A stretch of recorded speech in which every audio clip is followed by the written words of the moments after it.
Welcome in to another episode of Chiefs Focus Live. We're starting to get into off-season discussions. We're going to talk about a couple of signings that happened today. I want to do a salary cap breakdown just so everybody's on the same page. We got some more wide receiver talk. I'm going to tell JP what the Chiefs should do at Snead. My name is Quentin Morris. This is running the show in the background. And now a guy who's ready to do the breakdown analytics of the punting game is the old man himself, JP. Hey man, how you doing? I'm good, man. I'm good. I've had to take my daughter to a school function on Tuesday, so I was out, but glad to be back. How you doing? Well, you know me. I'm here for the grind. I hear you. Caleb isn't here today because he's taking some kids to state. You weren't here on Tuesday to take your daughter to some other affair, but me, I'm here for the grind. That's because you're single and lonely. All day, every day. I'm ready. All right. Well, that's because you're single and lonely. That's why. You got if you don't have any really anything in your life right now, so you could do that kind of stuff. I don't like these personal attacks. Anyway, let's get into this, man. Yeah, let's start with the easy signing is that the Chiefs sign Tyree Gillespie. To be a part of the 90-man roster, and he was on the Chiefs practice squad, so nobody cares. Let's move on to the more controversial one. It's really not controversial, but in world, I guess it's more controversial than signing a guy from your practice squad onto your 90-man roster. That's true. Chiefs signed former Bills punter for like a minute and a half, Matt Azara. I think it's how you say his last name. So he had some off the field issues. Nothing eventually came of it. It's if you're really that intrigued by it, there's articles all over the internet for it. If you're really that interested in it, but the moral of the story is he was drafted by the Bills. Some off the field issues came up after he got drafted. The Bills immediately cut him, and all of that off the field stuff has been situated. Charges, whatever, all that stuff has been pushed aside. He's moving on with his life. This guy gave himself the nickname Punt God. Yeah. Which when you see that he averages over 50 yards a punt, and as long as 85, by the way. So this is you want to talk about a guy that can flip the field. Yeah. What's funny is when this first happened, there were a lot of people all over Chiefs Kingdom that were immediately concerned about the kicking game. Yeah. Like they were so freaked out. They were like, "Can he hold a football?" Yeah. Kicking. I was like, okay, first of all right, like I could hold a football. Okay, you could. I got a call today asking me that same question, Quentin, and I said, "Are you fucking kidding me right now? Is that really a question? Did you actually call me just to ask me that question?" Well, yeah. I said, "What do you think he's done his entire career? Just kick footballs?" Because if you don't understand the game, I get it, but no, he knows how to hold a football.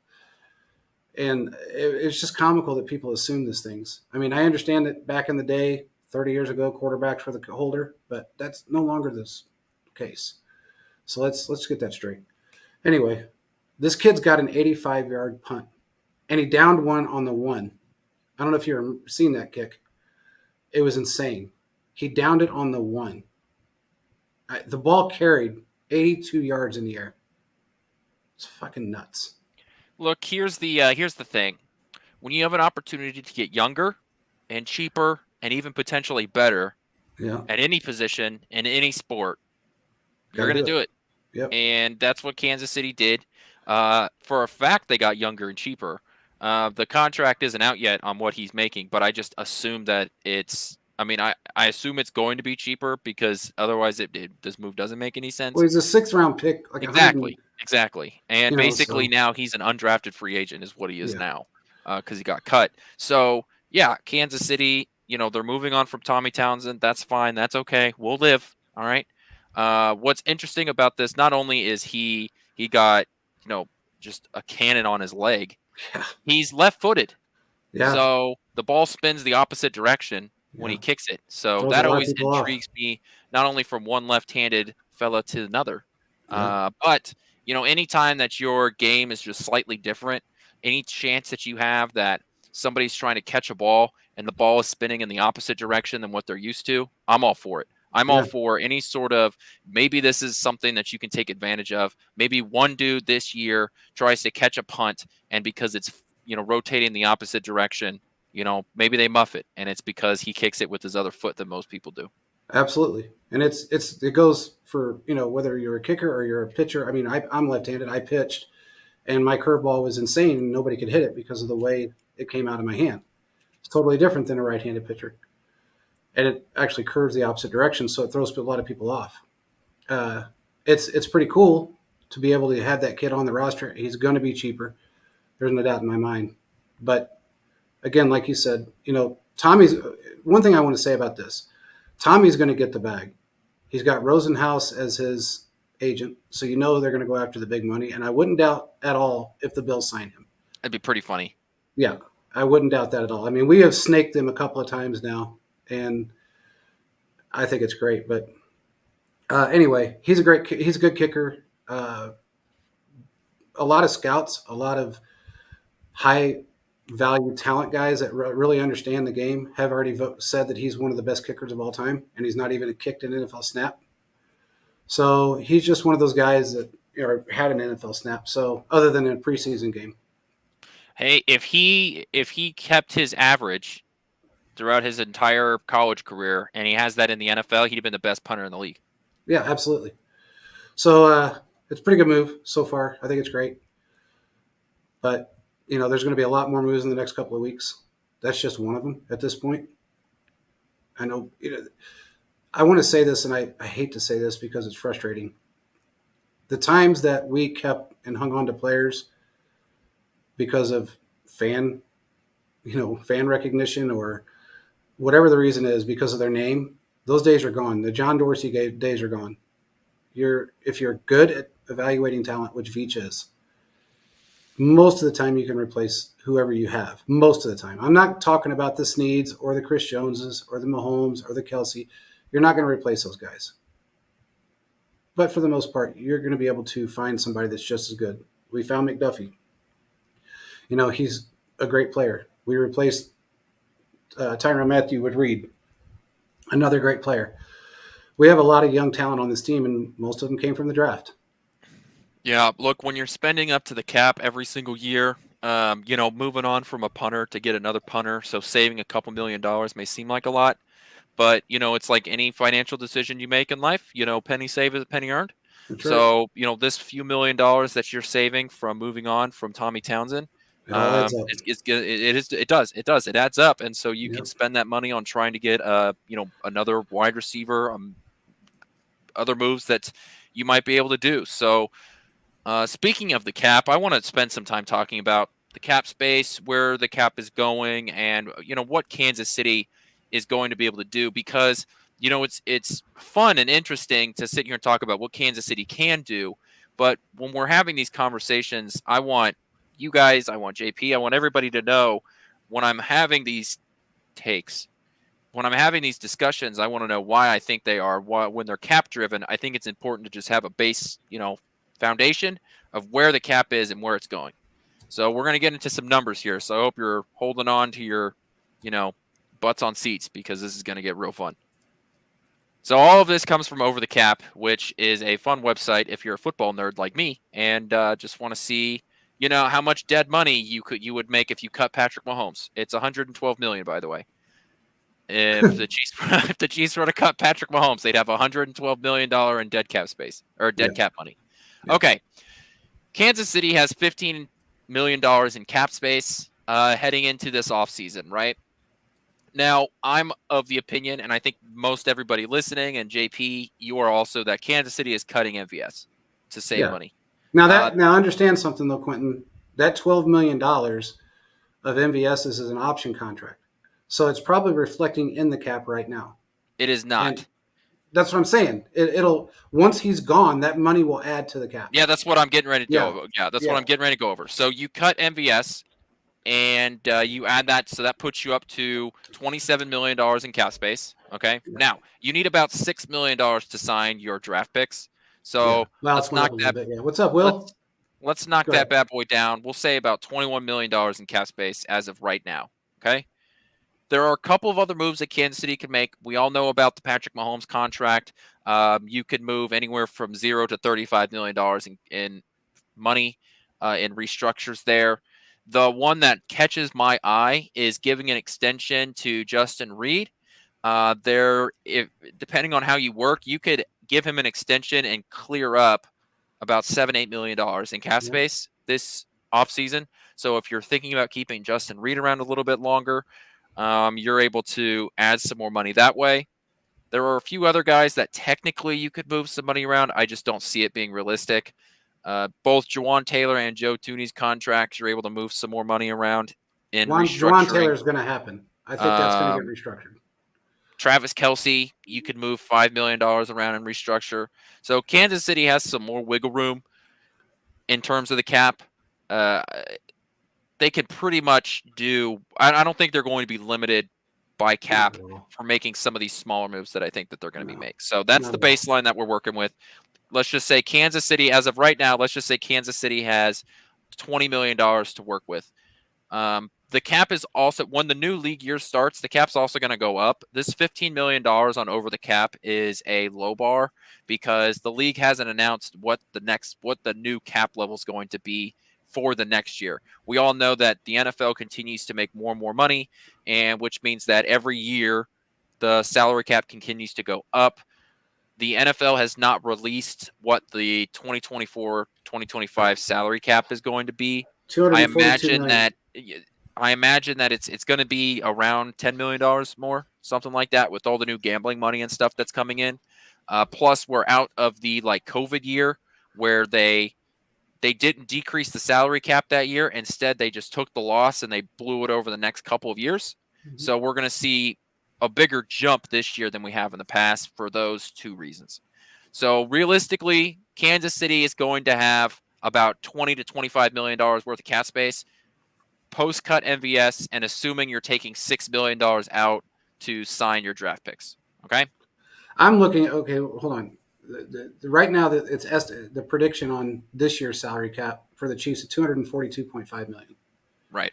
Total. So that's about right around $12 million more than last year. It's the total cap liabilities for, let's see, 231 million. Yeah. So was that 250? What'd you say that's going to be at? 242.5. But that's an estimate right now. That doesn't include. There's some of that money. They said it's not going to go down, but it may go up another 5%. It might go up but like I said, they just haven't announced it, and they'll announce it at the start of the new league year. Yeah. So we have to just wait a couple of weeks to figure out how much.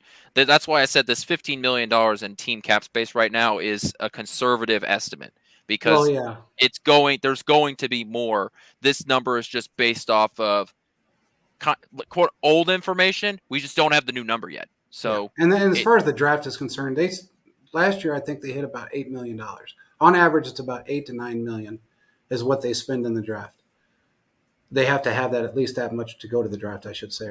And this year it's probably going to be a little less because they don't have as many picks. Right. That's why I said $6 million. Yeah. So it'll work out. I mean, I'm not too concerned with that part of it. Now, like I said, you add MVS's money to that. That's $25 million, $26 million, $6 million from the cap in that range. You can do a lot with that kind of money. I mean, he's the sixth biggest cap hit.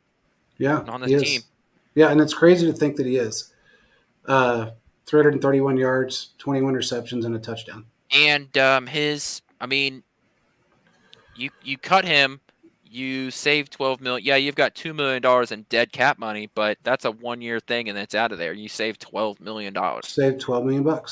So that I want to, and I think that Kansas City can spend that money on signing two free agent wide receivers that I have. JP, on Tuesday, we talked about KJ Osborne, which is the Minnesota wide receiver. He stepped up when Justin Jefferson went down, and it was him and Jordan Addison that really took up a lot of that mantle. Yep. KJ Osborne is now a free agent, and I believe that he is he's mostly an outside wide receiver, but he has played in the slot. We know that despite the injuries to Kirk Cousins, technically his 558 yard season was a down year. He's usually 600 to 700 yard guy. I think KJ Osborne is a great option for Kansas City to bring in. So that was the guy that I brought up on Tuesday. Do you have anything you want to add to that? No, I mean, he's right in that kind of wheelhouse of each. He's not, not that big name guy that everybody wants to sign, but yet he could fit well within the system. And I think we need a deep threat guy, and he's that deep threat guy. And he doesn't have the dropsies. He doesn't have any issues with that. And from what I understand, he's extremely intelligent and can pick up. He's got a high football IQ, and I think he'll be able to pick up the playbook fairly quickly if that's somebody we end up going with. I like him. I think he's a good player. I teased this a little bit on Tuesday that I'd have another player for this show, and I do. I don't lie. When I tell people I'm going to do something, I do it. Yeah. There's a player for the Saints. His story is kind of weird. Not weird, just interesting. He was an undrafted free agent, and so he signed 2 deals with the Saints already, and he's back out as a free agent because he signed a 1-year deal, got cut by the Saints, signed another 1-year deal, and then signed a second 1-year deal. So he's actually signed 3 contracts with the Saints because he got cut by the team that signed him as an undrafted free agent. It's Shaheed. He plays mostly outside wide receiver. You want to talk about a guy, Rashid Shaheed. This is a true deep threat guy. He's played 80% of his snaps are on the outside. He has one of the longest yards per reception in the NFL. If you look at his catching chart, most of his stuff is deep down the field. He has 37.5 yards per reception. Isn't he the one that Derek Carr actually went deep in that? Trying to think of who they were playing. But it was a pass that everybody said, man, the Raiders fans were saying, man, I wish you would have kept Derek Carr because he threw this. I mean, it wasn't a Mahomes ball, but it was 60 yards downfield total. And he caught it in traffic. He was their deep threat last year. Yeah, he caught it in traffic, and I was blown out of the water that he caught that ball. This is why I'm interested in him, because if Kansas City, you're moving on from MVS and you want to find that quote unquote true deep threat, that's the guy that you're going to get. That's the guy. He doesn't do a lot of, like I said, he doesn't do a lot of slot stuff. He doesn't do a lot of behind the line of scrimmage stuff. He's mostly a deep down the ball kind of guy. He runs a lot of fades and posts. That's his thing, and he's very good at it. Right? When you have if you're a wide receiver and you have one skill set, but you can do that skill set very well, right? You're very good at what you do, then you're an asset. You can be, exactly. Wide receiver is an interesting position because it's one of the only positions where you can be good at one very specific thing and it works for you. Yep. If you're an offensive lineman or defensive lineman and you're only good at one thing, you're not going to make it in the NFL because you can get exposed by your weaknesses. But if you're a wide receiver and your one good thing is that you can catch the ball deep down the field, then we're going to take advantage of that as an offense. If your one good thing is catching the ball over the middle of the field, then we're going to take advantage of that. So I have no problem with going out and signing guys that have specific skill sets to be able to put in this offense. So if you go out and those 2 guys, for KJ Osborne, his projected salary number is going to be, I saw $7.5 million over 2 years. So 2 years, $15 million. And I think Shaheed is the perfect guy for that 1-year prove it deal, because he's a guy that definitely hasn't made a lot of money. He's a very no-name kind of guy, played for mediocre to bad quarterbacks over the last couple of years. This is a guy that has an opportunity to come in, show his skill set here. I don't think it's unreasonable for him to get that $6 million mark in order to come in and play. So I'm signing 2 wide receivers for $13.5 million for 1 year. And I'm getting 2 guys that can be effective at multiple things. Yeah, that's the play that I think Kansas City could have. So that's my realistic wish list, is those 2 guys to come in and play in Kansas City, because I think they're exactly what Kansas City is looking for. Well, and then they are. I mean, like I said, Veach doesn't go after the big name guys as much as everybody wants to, everybody. I mean, everybody from Tyler Boyd to T. Higgins to Kansas City about to have a 116 man roster. Yeah. But it's not something that we do, and we don't need to. We need serviceable players that can actually hold on to the ball. We don't need anybody like that. We don't need a big name player. We've proven that we can win without him. So every fan out there that's crying about Mike Evans right now, stop, because he's not coming to Kansas City. He's going to want $30 million a year. What's up, man? Yeah, he's going to want $30 million a year. And from what I understand, he may end up working out a deal and stay in Tampa. So just, I mean, get over the D-Hop. There's another report going around that D-Hop is going to force himself out, and he wants out no matter what. It's a big bullshit story, in my opinion. But regardless, it doesn't matter. No one in Kansas City is going to pay that kind of money for a player. No, if you weren't, ready to pay that money to one of your own homegrown guys, exactly, you're not going to go out and you're not going to sign a guy when your cap is, more affected now, right? Like you are now paying Patrick Mahomes his big money. So his salary cap heading into the 2024 year is $58 million. Yep. He's almost a $60 million cap hit heading into next year. So what do? So you have to go out. You can't sign guys to these huge contracts. You have to be able to work with some of these guys. And I don't want to say bargain bin shopping because I don't want to disrespect the work that like a KJ Osborne can do. I think KJ Osborne is a good receiver. He's a quality receiver. System is everything, man. That's the thing. Is a great deep threat. Like these guys have skill sets that I think can be assets here in Kansas City. So when I say bargain bin shopping, I just, you're not going out and you're not signing a Mike Evans, a T. Higgins. Hell, Tyler Boyd's not coming here, right? No. Like Michael Pittman Jr. As much as I wanted to speak Michael Pittman Jr. into existence here in Kansas City, from what it seems like, he's probably going to get franchise tagged by the Colts, and that's probably not going to happen. I hope they have the money to franchise tag him. They aren't paying a quarterback, so. Well, that is true. I don't know, man. I mean, I know Pittman's been on their mind, and they've talked about him a few times because I get that kind of stuff. But again, would I be complaining if we did sign him as long as it was a team-friendly deal? No.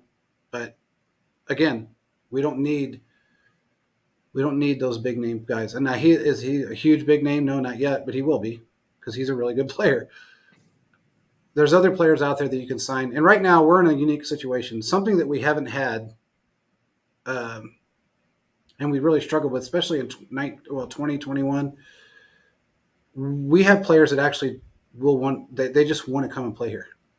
And I know that for a fact because I've talked to some agents and a few guys. And in fact, I asked Tannenbaum about it, and he said the same thing. He goes, this is the first time really that you guys have players that actually want to come and play in Kansas City and are having their agents call up and talk to Kansas City about coming and working out.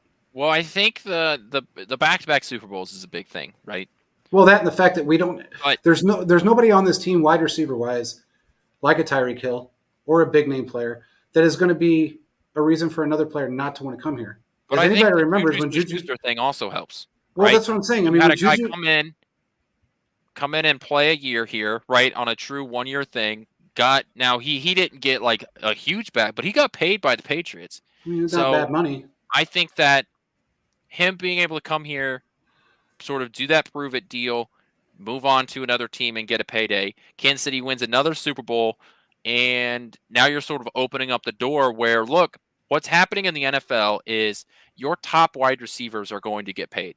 But I'm feeling that not to the same extent because wide receivers are still valued highly in the NFL, but we're going to start to see that middle market sort of teeter off for wide receivers because every year we're having a bunch of wide receivers enter the draft.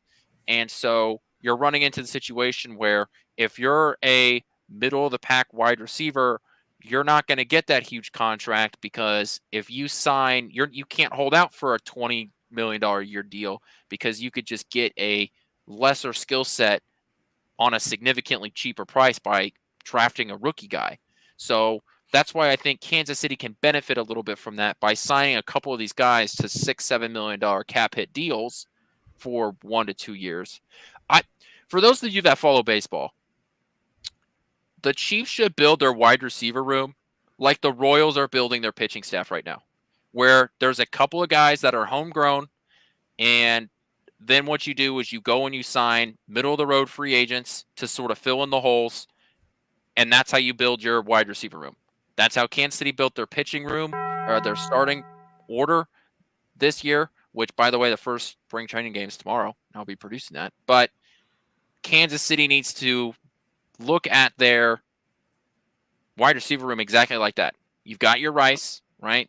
You have that homegrown talent that is going to be your number one target.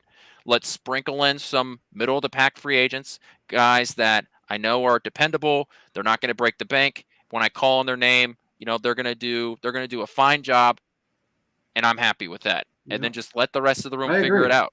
That's the way Kansas City needs to build. But you have to have your homegrown guys. You can't. And that's what Rice is. Yeah, I know. And I'm saying that's why I think Kansas City should also, like, when they use a draft pick, number 32 overall, hopefully a Troy Franklin from Oregon is there. The Mitchell, the Texas wide receiver, is probably going to be there. I'm Keon Coleman from Florida starting to grow on me a little bit. The Michigan, Rome Wilson, guys that I think around 32, Kansas City will have the opportunity to draft. So, homegrown talent. Continue to put investment in draft picks and some money into it. And I think Kansas City with this formula is winning since Patrick Mahomes is entering his prime.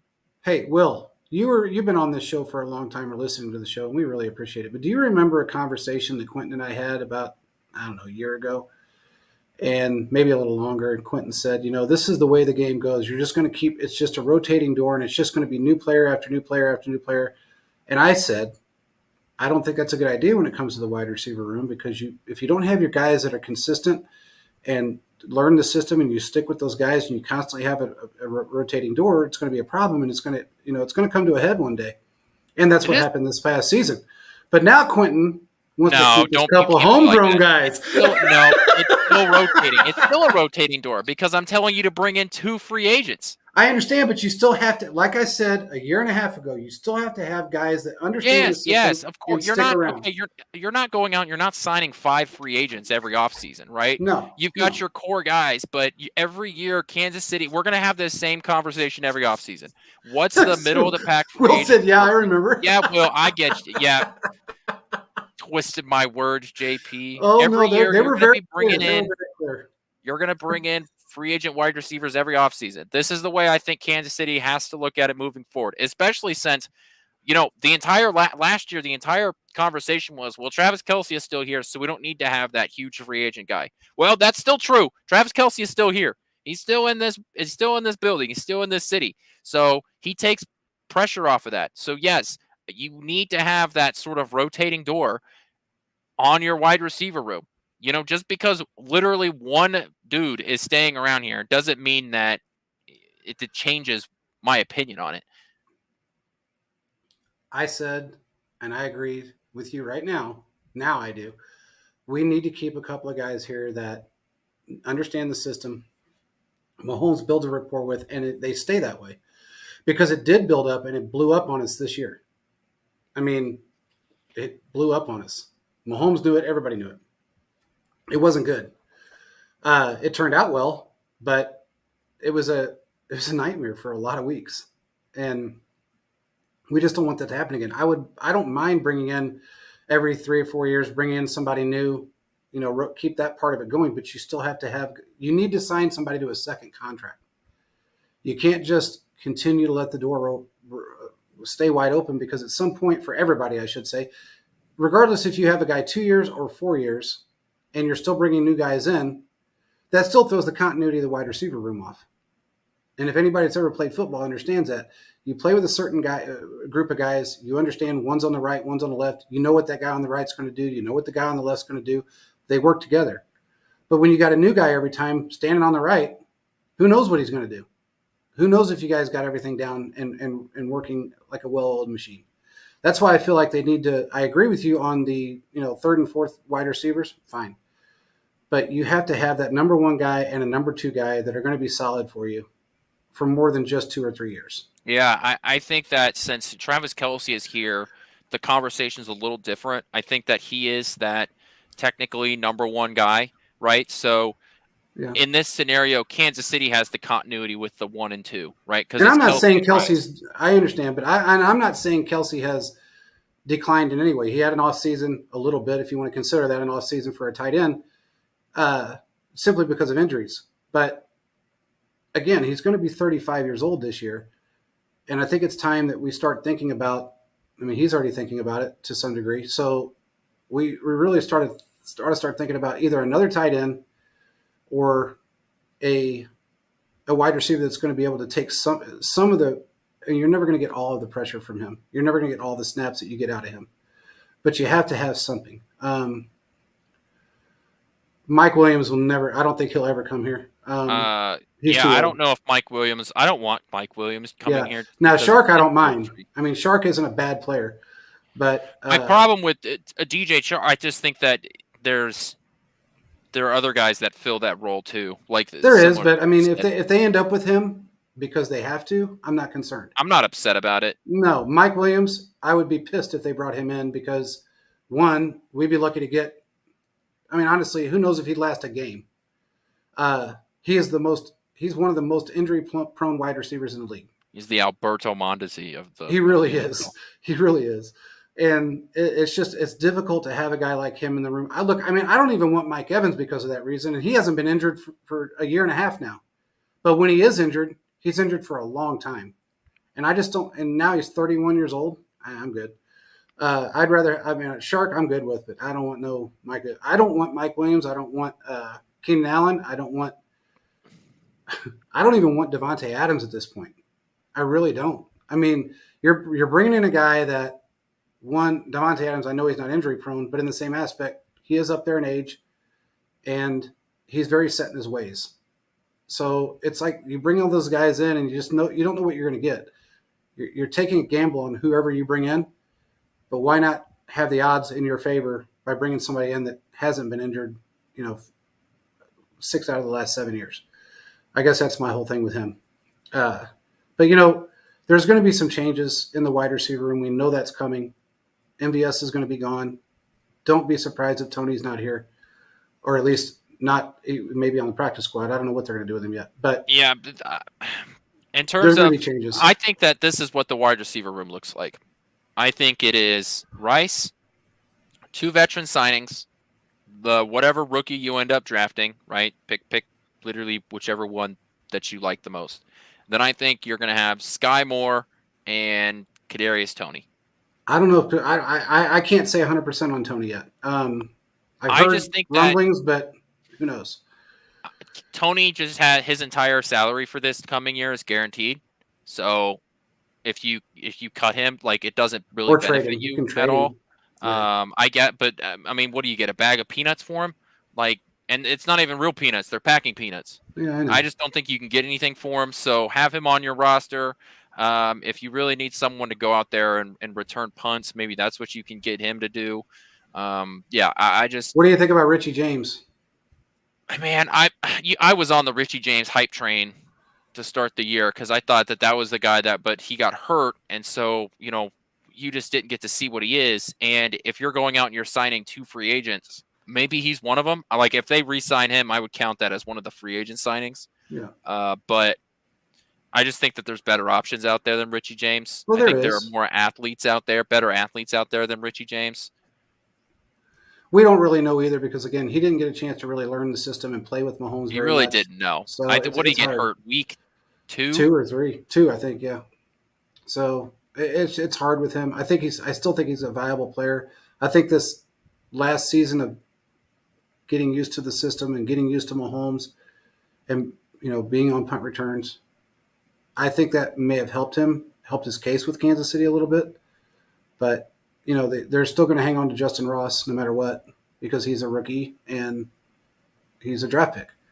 So, well, he's a draft pick, I should say, not a rookie anymore, but he's a draft pick. So Veach doesn't like to get rid of them. I mean, we still have Cornell Powell on the practice squad. The guy's had like 3 snaps in 4 years, but he's still here.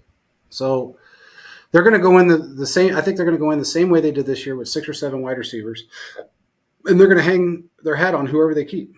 Yeah, if you want to count Richie James as one of the free agent signings, I'm not gonna push back on one of that. I just think that there are better athletes out there in the free agent market and have a higher ceiling, higher upside than James does, because James was a late signing anyways.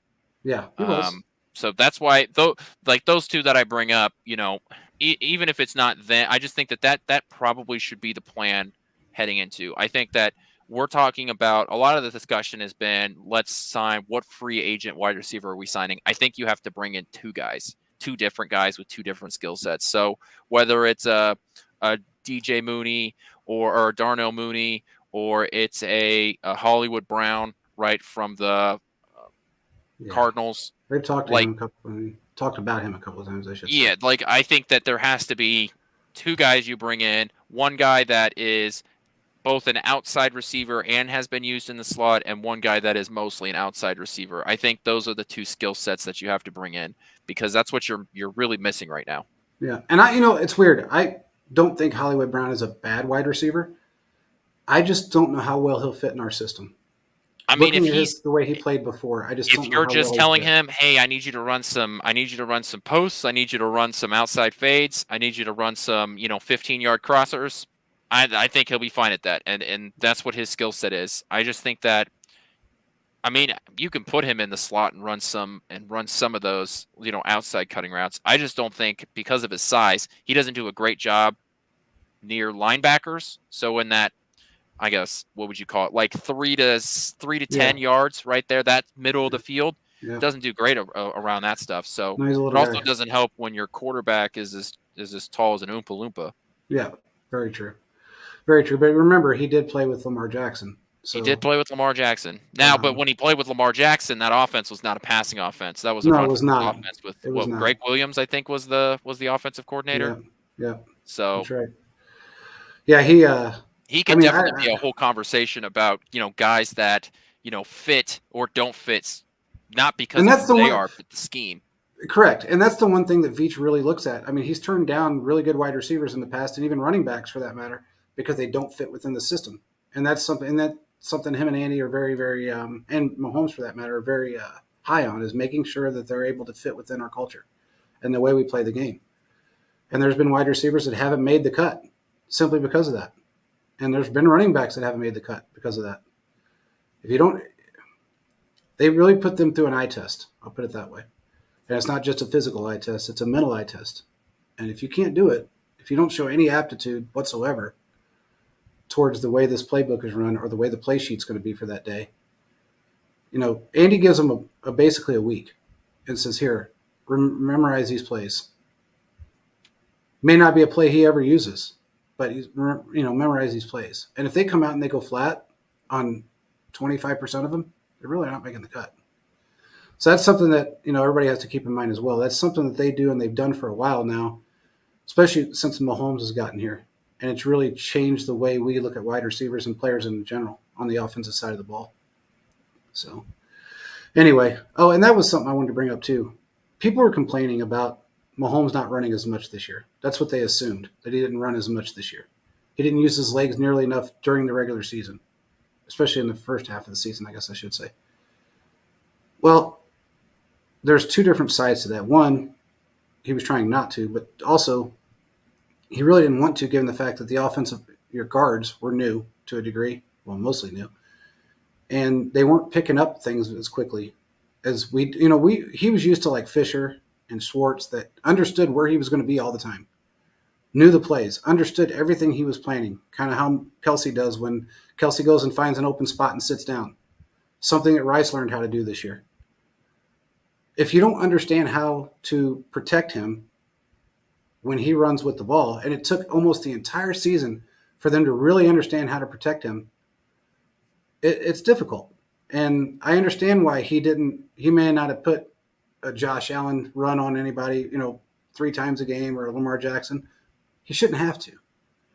But if he does have to, and he doesn't see an opening, or he's worried about getting clobbered because somebody may not understand what play he's going to make, or how he's going to run with the ball, where their protection needs to be, that's a lot of it. As far as Jawan Taylor is concerned, we brought him up earlier. I do believe, from everybody I've talked to, they're going to try and restructure him. We're kind of now, I like Curtis Samuel. I don't know a whole lot about Lavasca. I don't know a whole lot about him. I think they're going to Taylor has us behind the 8 ball. It's simple as that. The only saving grace is that we do have it in, from what I understand, it's in his contract that there is a restructure there if he doesn't live up to the standards that they set within that contract. Yeah, what's tough about his contract you can absolutely restructure it. Part of the problem is that just so much of his money is fully guaranteed. Yeah. And so his cap number is just it's so high. It's really high. He's the third highest paid player on the team. It's literally Patrick Mahomes, Joe Tooney, which his is so high. His cap number is so high because they restructured his money last offseason, which is why I was surprised they did it, was because if they hadn't had messed with it, he could have been a cut candidate this year. Not that they necessarily would, because he's one of the best left guards, but the fact that they kicked some of his money towards this year is why his salary cap number ballooned up to $27 million. Yeah. Jawan Taylor, on the other hand, his number was always going to be high because he has a $20 million guarantee for this year. So his cap number, while you can move some of his money around, it's just there's so much of it is fully guaranteed that you can't really do anything about it. Yeah, it sucks. I mean, there's not a whole lot you can do. So it's just tough with him. I still think they're going to move some of his money around, but which is why I said there are other ways that Kansas City can find cap space. And then Jawan Taylor. Well, what they did with Kelsey last year is they gave him the money up front. Yeah, Kelsey's an option. Like Patrick Mahomes is always an option. The problem with him is that you don't want to. They didn't use it last off. You don't want to continue to use it because what you're going to do is you're going to balloon his cap number up, a few years from now, and he's going to be like I said, his cap number for this year is $58 million. You keep that's only if you restructure it. You're gonna keep kicking the can down the road, and eventually he's going to be, like a $95 million cap hit number. You just don't want that. I think part of that too is though that's only if you restructure it. If you put it under a bonus structure, which his contract is 100% in the bonus structure realm, you can take that money and it doesn't go against the cap, but you still pay him. So you have that option with him, and that's kind of nice. You pay him, basically out of Clark's pocket. And it's legal. Every owner has that option, but it's just something that you can do, and he's okay with it. Somebody asked me earlier, is Mahomes going to redo his contract? For what?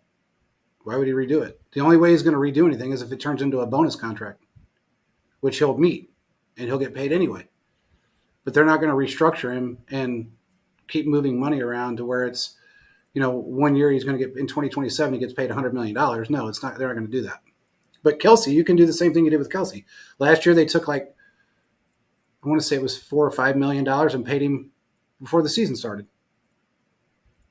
Okay. Yeah. With Patrick Mahomes, it's that he's a $58 million cap hit this year, 60 next year, 59, and then at 2028, he's a $27 million cap hit. Yeah. That's just crazy. If you are unable to, if you can probably, in 2026, you can probably restructure his deal to open up some more of that cap space. For the next couple years, though, I just don't think you see him do it just because that would handicap you. And also Veach is seeing that, though. Veach knows that the cap goes up every year. He knows that 12 or 16% increase is going to be there. And by the time those big contracts come, the money will kind of even out to a degree as long as you don't blow it up. So, all right. Let's talk about my plan for Snead and why you're going to hate it. I don't like your plan. I don't even like your plan. I don't even know what it is yet. I don't like it. I don't like your plan. I don't like it at all. There's nothing about it that I like, and I don't even know your plan right now. I don't even know if I want to know this plan. I might mute you. Go ahead. I want to put the non-exclusive franchise tag on Snead. I think that it's hard right now. Put the non-exclusive franchise tag on him. Let him negotiate a deal with other teams. And when the, Lions or Packers or Jaguars or Cowboys sign him to a long-term deal, we get 2 first-round picks for him. Yeah, go to hell. No.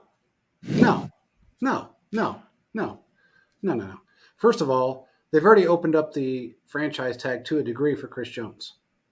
And they're doing that for a reason because it gives them time to work out a deal with him. But they haven't signed it. He hasn't signed it. But They have opened it up for him. Second of all, hell to the no. I don't want 2 first-round picks for Snead. I don't want 3 first-round picks for Snead. I want Snead to be a Kansas City Chief. You're not going to replace him, just like you're not going to replace Chris Jones. I don't want him going to a shit team where he's underutilized, used incorrectly, and just gets shit on the rest of his career. I don't want that. He belongs in Kansas City. I think he's worth – Veach is more than happy to pay him a decent salary, and I think that's what they're going to do. No. Well, here's the thing. Why don't you just trade out Patrick Mahomes too? Let's just say that the Eagles, right, who have a bad secondary, they negotiate a contract with him, and it's the thing with the non-exclusive franchise tag is you have a right to match. I understand. So let's say the Eagles work out a deal where it's like 4 years and it's $14.5 million a year. Well, Kansas City will match that. Okay, then that's fine. But I don't. The 2 first-round draft picks fucked me all up. Why? I don't want him. That's awesome. 2 first-round picks, a 2024 and a 2025 first-round pick. But why would I want him going somewhere else? We're not going to replace his production. Period. You're not going to be able to do that. There's nobody in this league right now that can replace what he did this year that can come to our football team. There's nobody in college right now that can replace his production. I mean, there's a certain corner from Missouri that might be able to differ. Missouri. But the power of getting a first-round pick this year and a first-round pick next year, if you want to continue to get guys, especially teams that, because you're not going to get a top 15 pick. No, the Colts or anybody above 16 is not going to step in and sign your corner. What you will get, though, is you'll get a team like the Lions who feel like they're a one good secondary player away. They'll give you the 29th this year and whatever their pick is next year. So you want a 29th? Well, hold on. Let me get this straight. So now you want a 29th first-round pick. Not even, like 5th, 8th, 10th. You want, like, basically the last of the first round. And you want that 2 years. We literally just saw Kansas City do this with Tyreek Hill. But it doesn't matter. We picked up a great player, but I love McDuffie. Don't get me wrong. But we had 5 picks out of that trade. Not 2, 5. There's a hell of a lot better shot of getting a great player out of even 3 in 1 year or whatever than there is in getting 1 in 1 year. That means you got to be damn good when you're drafting these guys, and I mean better than Veach has ever been, to hope and pray that 1 pick you got in 2024 and maybe the 1 pick you get in 2025 is going to pan out and be just as productive and help us in the secondary like Snead has. No. I'm not. I think it's an excellent idea. I think it's filth. I think it's complete filth, and I can't believe the words came out of your mouth. You have you have dirty dirty words that come out of your mouth. I think it's a great idea. You're a fucking potty mouth. If let's say the Eagles, right? Eagles are sitting at 22 overall. Let's say the Eagles are the team that negotiate contract with Snead. He signs with the Eagles, and you get 22 this year and whatever they are next year. Then you have the opportunity to then take that 22nd pick, and you can either draft whatever position, right? Defensive line is a huge need for Kansas City because you've got 2 guys on the roster right now, or you can trade out of the 22nd pick and accumulate even more picks out of it and still end up drafting a first-round pick guy at pick number 32. These are the moves you have to make in order to stay relevant when you are paying your quarterback. I got a cramp. You can't. Wait a minute, hold on. All these other places. Wait, hold up.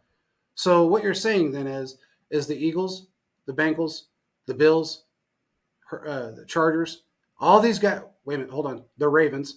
All these guys that are paying their quarterbacks that have 0 fucking rings in the last 6 years, that's how they stayed relevant. Hell to the no. Kansas City is going to do to stay relevant.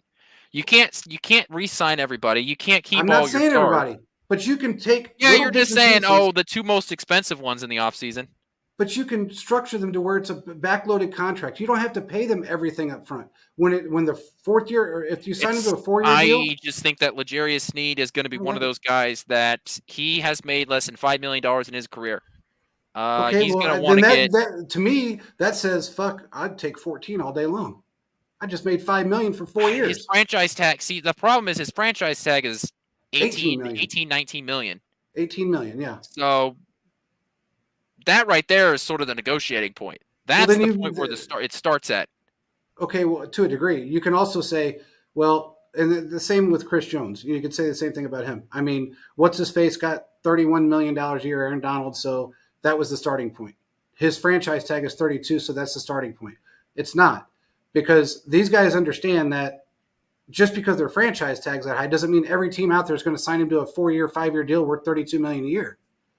No, I don't know any team that would actually do that and bury themselves, especially with what's been going on. I think the Texans would love the opportunity to sign Chris Jones. Well, they probably would, but I don't know if they would spend that kind of money, because when you're not paying your quarterback yet, you can't. Well, yet, but that money's soon to kick you in the teeth, especially with Chris Jones, because he wants guaranteed injury money and guaranteed money. And it's not going to be $25 million. It's going to be $50 or $60 million or even more. And that's just in injury guarantees. He's going to want $70 million in guaranteed money if he goes to another football team. I don't like it. I don't like it. I know they have a lot of cap space right now. That doesn't mean they will if they keep doing stupid shit like Quentin wants to do.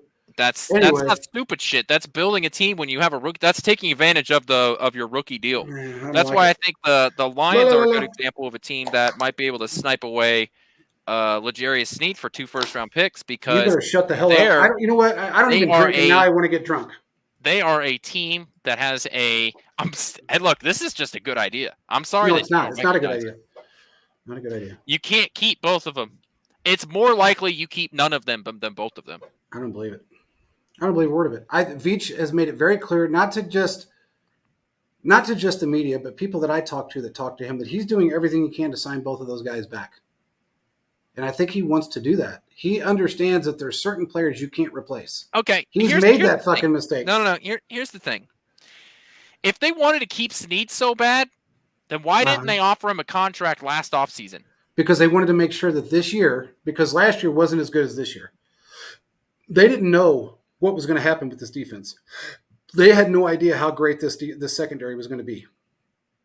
The continuity that these guys have put together is unparalleled right now. You're going to fuck that all up? Hell no. I mean, that'd be stupid. I'd be pissed if they got rid of Snead. I'd be pissed. I would be. If they put the non-exclusive franchise tag and they got 2 first-round picks from another team, I'd be ecstatic. Well, there's something wrong with you then. Because there's something really wrong with you. Because if you're looking to continue to, if you trust Veach to continue to draft well, giving him more ammunition, I think is more valuable. How is that more than a ammunition? Position. It's 2 first-round picks. Yeah, 1 in 1 year and 1 in the next year. Yeah, that's what you're going to get. Okay, yeah. So that's fantastic. So you got a 70-30 shot of that player working out the way Snead did, or even close to where he worked out. If I get the 22nd overall pick, I can draft Latu. Well, now I can go draft one of the best defensive edge rushers in the draft. But he's not a corner. You have shown the ability to develop corners. Sure, maybe their coverage skills won't be as good as Snead, but defenses are variable throughout the NFL. No, they won't lose them. They're not. Their contracts aren't up this year. They don't have to re-sign them this year, Creed or Bolton. Oh yeah, that's next year and the year after. Next offseason problem. In a year we'll be having this conversation. Yeah, and we'll get to have the conversation about whether or not get rid of both of them. They suck. We'll have the conversation about whether or not you should pay an inside linebacker, and we should pay a center. So we'll tease that. Yeah, and then next year you're going to hear Quentin say, "Man, we could get Creed replacement any day of the week. Just go. I mean, there's a guy down in Tuscaloosa, Alabama, that's going to replace him. Oh hell yeah! I'm sure Oklahoma will have another center by then. Man, boy, if my back didn't hurt before this shit started, I just tensed up. Now it's all knotted up. Thanks, Will. Will, where are you at? I mean, you should be helping me here. Anyway, yeah, that's crazy talk. I don't want the fact that you even brought up the Eagles makes me sick. Well, sick. they need a. It makes sense. A lot of things, but that's their fault. That's their problem. Why do you want Snead to go play for fucking Sirianni? Guy's a dick. Guy's a complete dick. I mean, you don't want to send him to a dick. Come on, man. I think. Damn, at least send him to a decent coach if you're going to trade him off somewhere. Fuck. He can go play for the 90s version of the Americas team. Oh, God. He can go play for the NFL version of the Nebraska Cornhuskers. I don't want to talk about it. That's the Did you hear what 24th pick. Antonio Pierce said?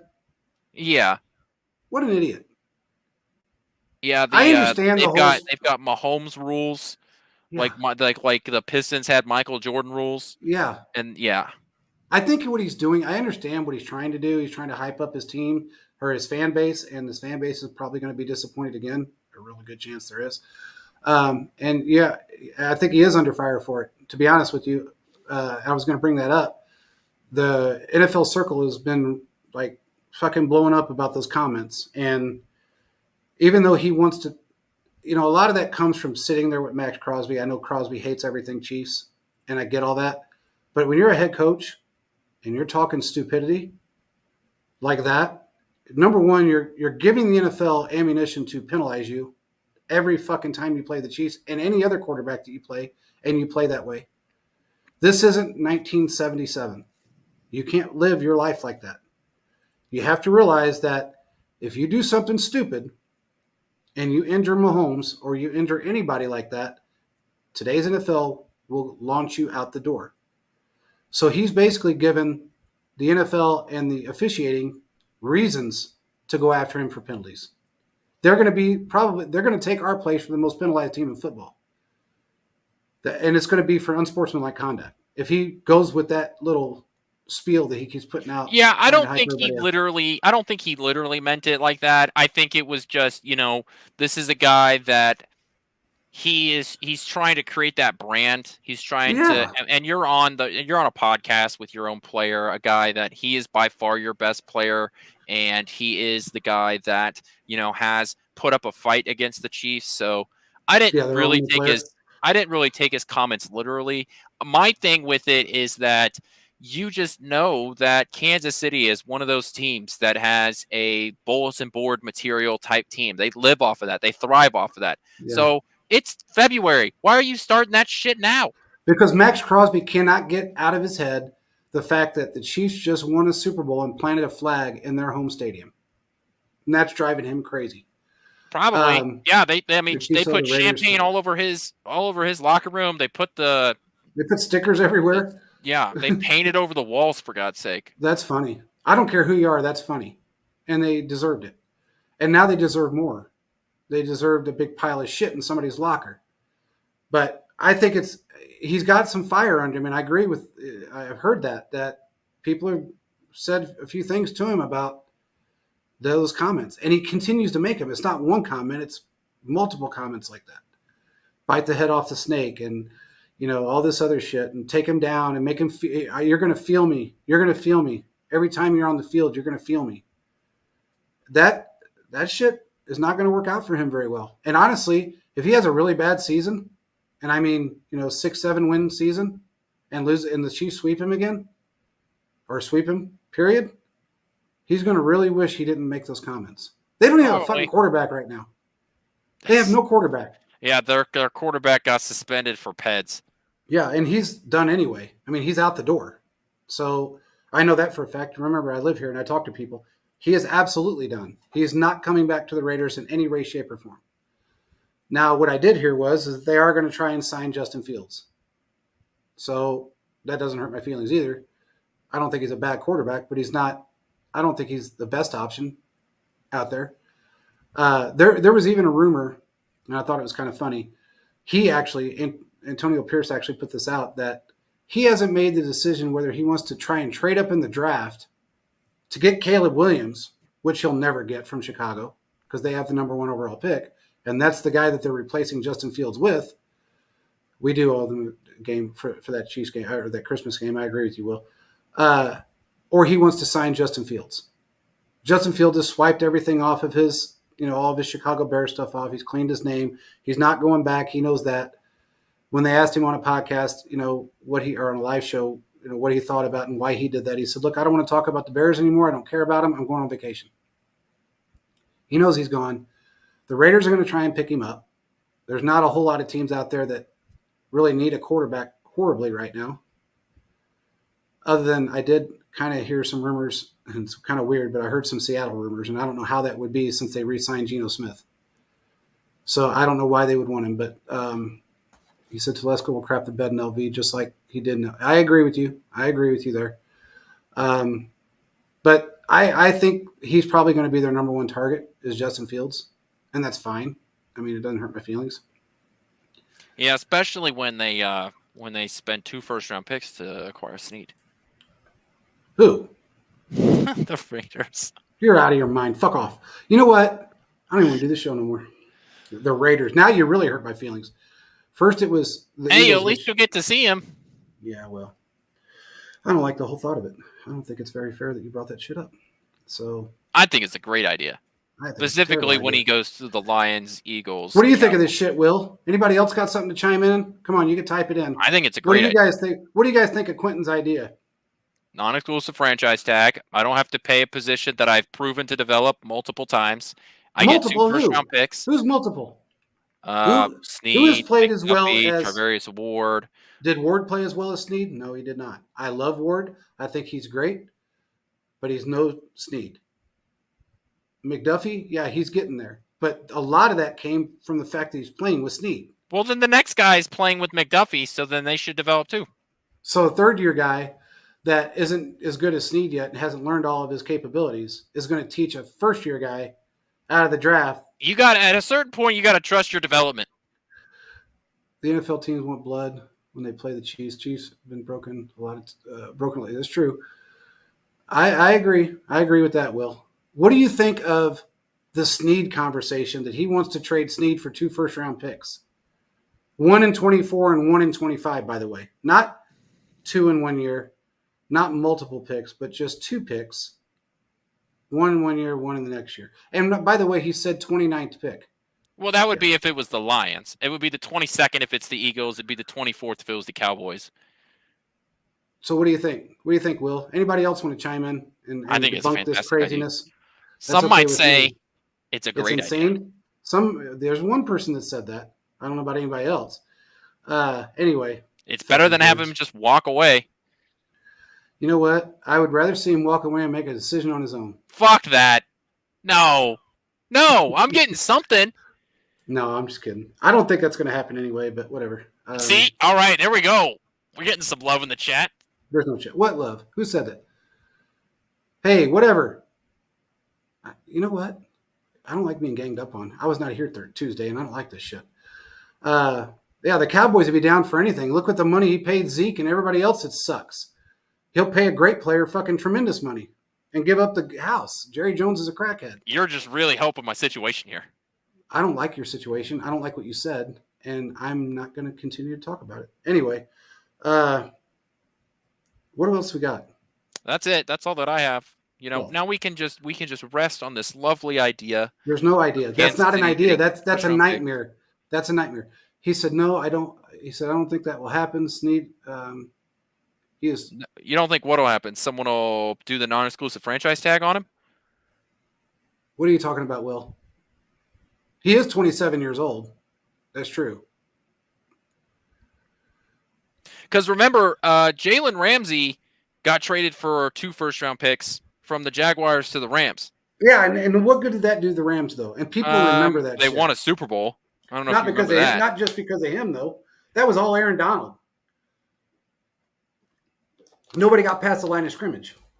It wasn't because Ramsey sucks to this day. He's no good. I mean, he's still not very good. First of all, I mean that he was injured this year. You're talking about a Pro Bowler, okay, in Jalen Ramsey. He's still not Snead. He didn't have the agility Snead has anymore. Jalen Ramsey's not the player he used to be. But when he got traded, he was the best corner in football. So there is precedent for a top corner being traded for 2 first-round picks. He was actually traded for 2 first-round picks and a 4th-round pick. So there is precedent there for a guy being traded for that much capital at that position. I believe there's precedence for it. Will we do that? I don't know why we would, but go ahead. And honestly, when they're gone, let's think about this. When you're moving these players the way you want to move them, with that door that just keeps swinging, that mall door that just spins, that revolving door. All these other teams that did that, how far did they get? I mean, I remember the Rams putting all their eggs in one basket, trading everybody off and not seeing the playoffs for 2 years. The Bengals, they suck because of their – one, they spent way too much money on certain things, didn't spend money on the other things like an offensive line, they got to a Super Bowl and lost and haven't been back. I don't know that that's such a great idea. You have to keep some of your core players. Everybody else, you can kind of move around. You can make up the money you got to pay Snead by moving other players around, moving contracts around. You can make up the money you got to pay Chris Jones for that matter. But you can't just continue to rotate people out the door. I understand Veach is great at scouting and great at drafting. He's done pretty good. But eventually you're going to have that strikeout, and it might be on a key position that you really need that player. Because I got to be honest, if Snead wasn't playing for us this year, I don't know that we would have made a Super Bowl. Maybe not. So maybe not. That's what you have to look at is, okay, are these players the guys that are game changers, season changers? Well, I'll make one last point, then we can end the show. I would say that. Oh, man, that's a tough one, Will.